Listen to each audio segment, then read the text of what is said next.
চট্টগ্রামের অনেক ব্যস্ত এলাকার সড়কেই নেই ফুট ওভারব্রিজ। এতে ঝুঁকি নিয়ে রাস্তা পারাপার হতে হয় নগরবাসীকে। এই অবস্থায় সড়ক ব্যবস্থাপনায় হিমশিম খেতে হচ্ছে পুলিশকে। চট্টগ্রাম নগরীর লালখান বাজার মোড় থেকে শুরু আখতারুজ্জামান ফ্লাইওভার। এতে দ্রুতগতিতে ওঠানামা করে শত শত গাড়ি, কিন্তু এলাকাটিতে কোনো ফুট ওভারব্রিজ নেই। তাই ঝুঁকি নিয়েই রাস্তা পার হতে হয় পথচারীদের। একই অবস্থা নগরীর জিসির মোড়, ২ নম্বর গেট, বহদ্দারহাট, টাইগার পাস সহ অনেক গুরুত্বপূর্ণ মোড়ের। নগরবাসীর দীর্ঘদিনের দাবি এসব এলাকায় ফুট ওভারব্রিজ নির্মাণের। ২০১৮ সালে নিরাপদ সড়ক আন্দোলনের পর কিছু জেব্রা ক্রসিং তৈরি হলেও এগুলোর বেশিরভাগেরই এখন অস্তিত্ব নেই।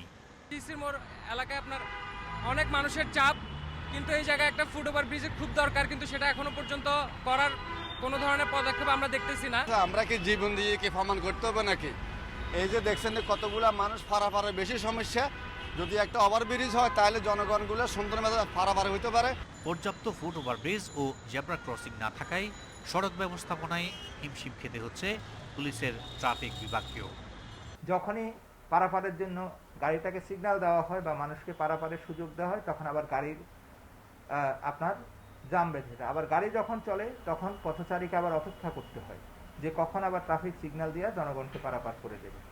সিটি কর্পোরেশনের প্রশাসক বলছেন, বেশ কিছু গুরুত্বপূর্ণ এলাকায় ফুট ওভারব্রিজ নির্মাণের পরিকল্পনা থাকলেও অর্থের অভাবে বাস্তবায়ন হচ্ছে না।